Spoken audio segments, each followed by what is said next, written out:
तो आज हम करेंगे प्रश्नावली 6.2 का चौथा, पांचवा और छठा प्रश्न। इससे पहले हमने पहला, दूसरा और तीसरा प्रश्न आसानी से सॉल्व कर लिया है और उसे समझ भी लिया है। जो हमारे चैनल पर नए हैं वो हमारी पिछली वीडियो को हमारी प्लेलिस्ट पे जाकर देख सकते हैं, या फिर मैंने उन वीडियो की लिंक डिस्क्रिप्शन बॉक्स में भी दी हुई है, आप वहाँ जाकर भी उन वीडियो को देख सकते हैं। आज का जो आपका प्रश्न है वो समाजी विज्ञान से है। आपको मुझे बताना है कि भारत में जनगणना कितने वर्ष पश्चात की जाती है। फिर से रिपीट कर रहा हूँ कि भारत में जनगणना कितने वर्ष पश्चात की जाती है। उसका आंसर आपको मुझे कमेंट बॉक्स में लिखकर भेजना है। तो चलिए शुरू करते हैं प्रश्नावली 6.2 का। सबसे पहले हम करेंगे फोर्थ क्वेश्चन। इसमें दिया गया है कि आकृति 6.19 में DE समांतर है AC के और DF समांतर है AE के। तो सिद्ध कीजिए कि BF बटे FE बराबर है BE बटे EC के। तो चलिए हल करते हैं इस प्रश्न को। तो प्रश्न को ध्यान से पढ़ना है कि आकृति 6.19 में DE जो है वो समांतर है AC के, यानी DE समांतर है किसके? AC के, ठीक है। और DF है जो समांतर है किसके? AE के। और हमें सिद्ध क्या करना है कि BF और FE का अनुपात BE बटे EC के अनुपात के बराबर हो, ठीक है। यानी इनका अनुपात, यानी इनका जो अनुपात है, इन दोनों का अनुपात इस पूरे लाइन के यहाँ से E तक और E से C तक के अनुपात के बराबर है, ठीक है। तो हम स्टार्टिंग कहाँ से करेंगे कि दिया है क्या दिया गया है हमें। पहले हम इस वाले त्रिभुज में देखें, किसमें? पूरे वाले बड़े वाले त्रिभुज में, कि ABC में कि DE जो है वो समांतर है AC के, ठीक है। तो जो हमें दिया है समय, सबसे पहले हमें तो वही लिखना है कि DE समांतर है किसके? AC के, इस वाले त्रिभुज में, ठीक है, बड़े वाले त्रिभुज में। तो बड़े वाले त्रिभुज में हम देखेंगे कि त्रिभुज ABC में इसमें क्या हो जाएगा फिर कि अगर ये भुजा समांतर है इसके, तो इसका मतलब यह है कि BD बटे DA बराबर होगा किसके? BE बटे EC के। समझ में आया ना कि ये कैसे आया? आपको पता है कि थेल्स प्रमेय यानी आधारभूत समानुपातिक प्रमेय के अनुसार कि यदि किसी त्रिभुज की एक भुजा के समांतर दो अन्य भुजाओं को भिन्न भिन्न बिंदुओं पर प्रतिच्छेद करने के लिए एक रेखा खींची जाए तो वह दोनों भुजाओं को समान अनुपात में विभाजित करेगी। अगर ये इसके समांतर ये है तो इन दोनों का अनुपात और इसका अनुपात समान होगा, ठीक है। तो ये हम चाहे इसका रीज़न दे सकते हैं कि त्रिभुज ABC में BD बटे DA बराबर है किसके? भाई ये वाला समांतर है ना, ये वाली रेखा समांतर है इसके, तो BE बटे EC के, BE बटे EC के, ठीक है। तो ये हमने कर लिया और इसका रीज़न हम बता देंगे, चाहे ये हमारा समीकरण नंबर क्या है? 1 है। किसके अनुसार? चाहे इसे थेल्स प्रमेय कर लो या आधारभूत समानुपातिक प्रमेय कर लो, ठीक है। थेल्स प्रमेय द्वारा, ठीक है। तो ये हमने कर लिया। अब हमें क्या करना है? अब हमें इस वाले त्रिभुज में देखना है, ठीक है। कौन से वाले में? कि ये समांतर है किसके? इसके, ठीक है। तो इसमें भी हम क्या करेंगे कि त्रिभुज ABE में, ठीक है। अब ABE में देखना है हमें कि ABE इतने त्रिभुज में देखना है, क्योंकि ये समांतर है इसके। तो इसका मतलब ये है कि BD बटे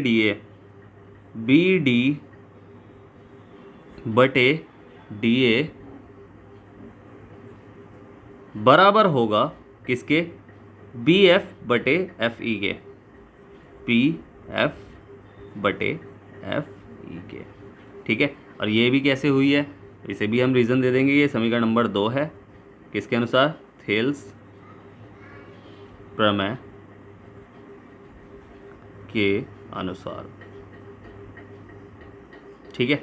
तो ये हमने कर लिया। अब इसमें हमने क्या देखा कि BD बटे DA बराबर है किसके? BE बटे EF के, यहाँ भी BF बटे FE के।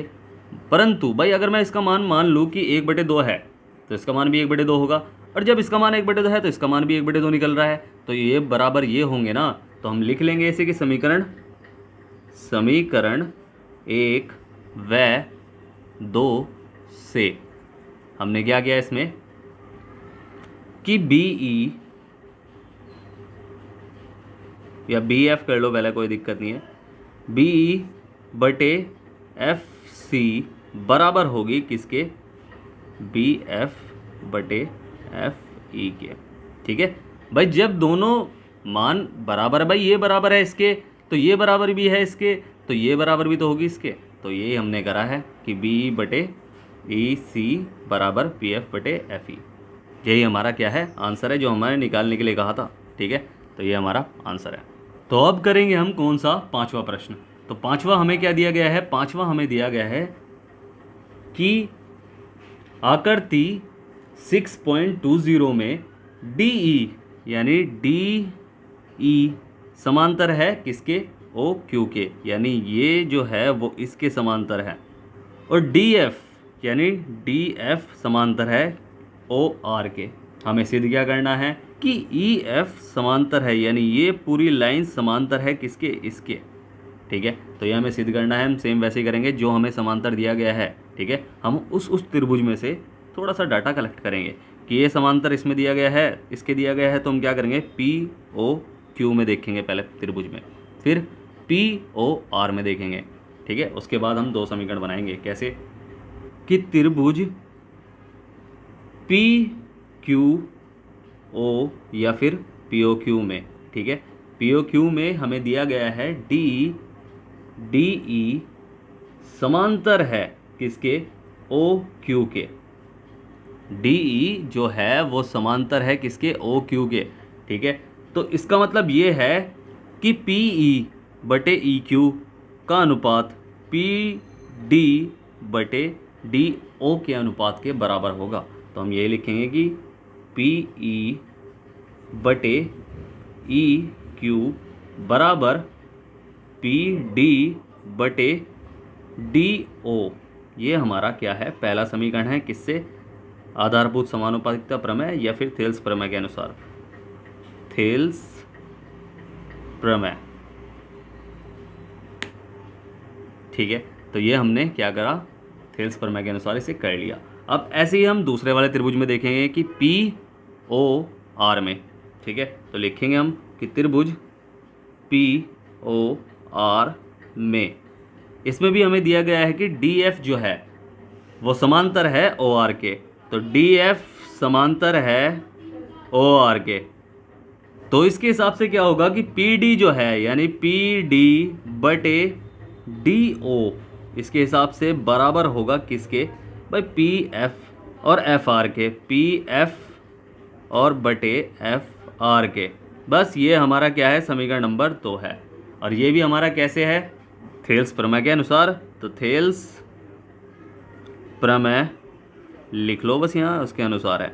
ठीक है, तो दोनों समीकरणों में हमने क्या देखा, दोनों समीकरणों में हमने देखा कि जो पी डी है यानी पी डी है और डी ओ है वो इसके भी बराबर है। देखो पी डी बटे डी ओ बराबर है पी ई बटे ई क्यू के, और पी डी बटे डी ओ बराबर है किसके, पी एफ बटे एफ आर के। तो इसका मतलब ये है कि जितनी ये है उतनी ही ये है।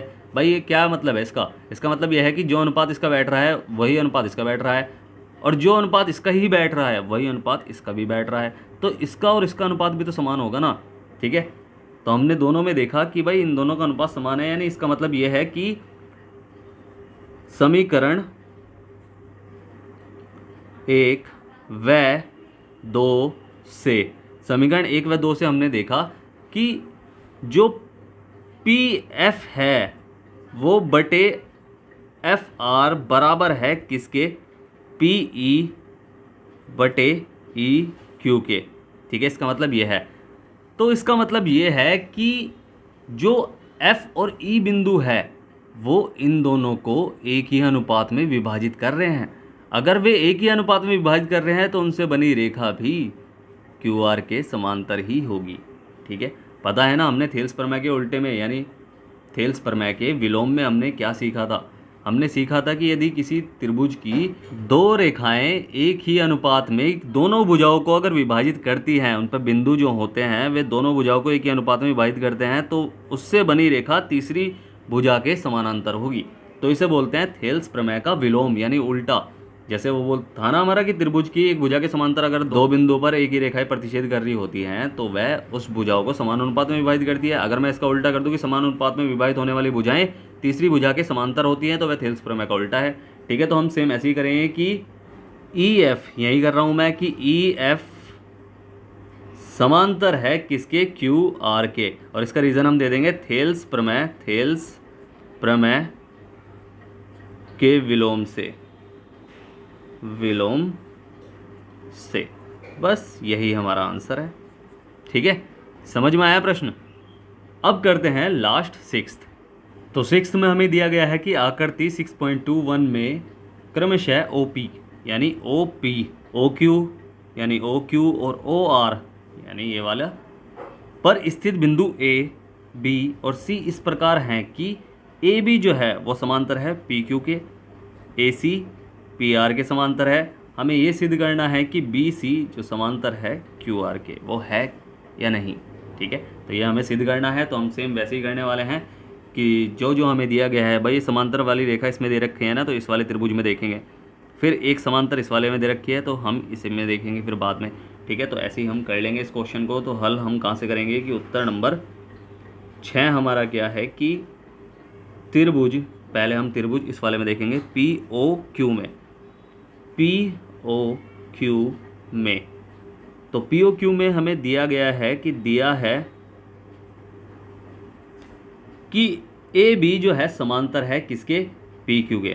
तो दिया है AB समांतर है PQ के, तो इसका मतलब ये है कि PA बटे AO और QB बटे PO।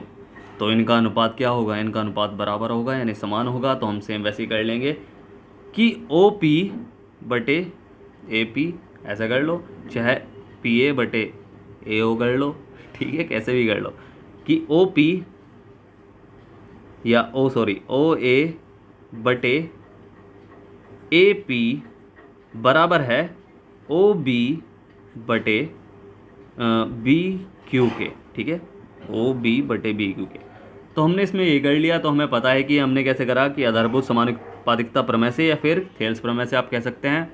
चाहे से हम लिख लेंगे कि आधारभूत, और रीज़न हमें देना चाहिए, आधारभूत समानुपातिक प्रमेय से। तो ये हमने कर लिया। अब ऐसे ही ये हमारा पहला समीकरण है। अब ऐसे ही हमें किसे, भाई दूसरे वाले त्रिभुज में देखना है यानी POR में। तो हम लिखेंगे त्रिभुज POR में। तो इसमें क्या है, इसमें ये भुजा समांतर है किसके, यानी AC समांतर है PR के। तो दिया है, हम करेंगे कि दिया है कि AC समांतर है किसके, PR के समांतर है। तो इसमें भी सेम वैसे ही होगा कि OA बटे AP का अनुपात बराबर होगा OC बटे CR के अनुपात के। तो हम सेम वैसे ही कर लेंगे कि OA बटे AP बराबर होगा किसके, मतलब इनका अनुपात बराबर होगा OC बटे CR के। ठीक है, तो ये हमने कर लिया। अब हमने क्या देखा, इसे भी हम रीज़न करके इसे लिख देंगे कि आधारभूत समानुपातिक प्रमेय से। इसका रीज़न हम दे देंगे कि आधारभूत या थेल्स प्रमेय भी कर सकते हैं, आधारभूत समानुपातिक प्रमेय से। तो प्रमेय से इससे हमने क्या देखा कि भाई ये हमारा दूसरा समीकरण बना है, चाहे इसे ब्रैकेट में कर लो, ये हमारा दूसरा समीकरण बना है। तो समीकरण 1 और समीकरण नंबर 2 में हमने क्या देखा कि OA बराबर है OB के, मतलब OA बटे AP बराबर है OB बटे BQ के। और इसमें OA बटे AP बराबर है OC बटे CR के, यानी ये वाली भुजा, ठीक है, ये वाली भुजा, इनका अनुपात और इसका अनुपात भी बराबर है, क्योंकि इसका अनुपात और इसका अनुपात इन दोनों के अनुपात के बराबर आ रहा है। जैसे प्रश्न में जैसे हमने सॉल्व करके करा है ना ये, तो पूरा का पूरा, तो ये हमने क्या देखा कि भाई इन दोनों का अनुपात बराबर आ रहा है। तो इसका मतलब ये है कि ये भी भाई जब बराबर अनुपात में विभाजित कर रही है तो ये थेल्स प्रमेय का विलोम हो गया। कि हमने क्या करा, दो भुजाओं पर बनी बिंदु दोनों भुजाओं को एक ही अनुपात में विभाजित करती हैं, तो वे तीसरी भुजा के उनसे बनी रेखाएं तीसरी भुजा का समांतर होगी, यानी उसके समांतर होगी। तो यानी जब ये ये बराबर अनुपात में विभाजित कर रहे हैं तो इनसे जो इनके मध्य बिंदु से जो रेखा जा रही है वो इसके बराबर होगी। ठीक है, तो ये हमने कर लिया। तो इसे भी हम लिख लेंगे कि समीकरण 1 व 2 से हमने क्या देखा कि OB बटे BQ बराबर होगी OC बटे CR के। और थेल्स प्रमेय क्या है कि यदि कोई रेखा किसी त्रिभुज की दो भुजाओं को एक ही अनुपात में विभाजित करे तो वह तीसरी भुजा के समांतर होती है। ठीक है, फिर से समझा रहा हूँ कि यदि कोई रेखा किसी त्रिभुज की दो भुजाओं को एक ही अनुपात में विभाजित करे तो वह तीसरी भुजा के समांतर होती है। तो ये है थेल्स प्रमेय के विलोम। ठीक है, थेल्स प्रमेय का विलोम है ये।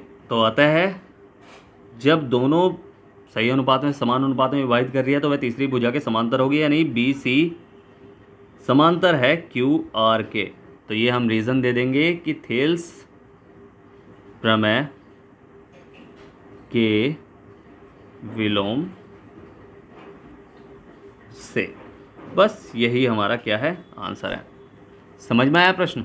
उम्मीद है आपको प्रश्न 6 समझ में आया होगा। अगर आपको प्रश्न 6 समझ में आया है तो आपको क्या करना है, आपको करना है वीडियो को लाइक शेयर करना है जितना हो सके और सब्सक्राइब करना है। आपका ही अपना चैनल है। ठीक है, अगर समझ में नहीं आया है तो आप मुझसे पूछ सकते हैं। मैंने नीचे टेलीग्राम की लिंक दी हुई है, इंस्टाग्राम की भी लिंक दी हुई है। आप कहीं भी जाकर मुझसे कुछ भी पूछ सकते हैं, मैं आपकी पूरी हेल्प करूँगा। और स्टार्टिंग में जो मैंने आपसे प्रश्न पूछा है उसका आंसर आपको मुझे कमेंट बॉक्स में लिखकर भेजना है कि भारत में जनगणना कितने वर्ष पश्चात की जाती है। इसका आंसर कमेंट बॉक्स में लिखकर भेजना है। फिर से कह रहा हूँ, वीडियो करें लाइक शेयर करें जितना हो सके और सब्सक्राइब करें। आपका ही अपना चैनल है। तो मिलता है फिर अगली वीडियो में, तब तक के लिए bye bye, tata, see you.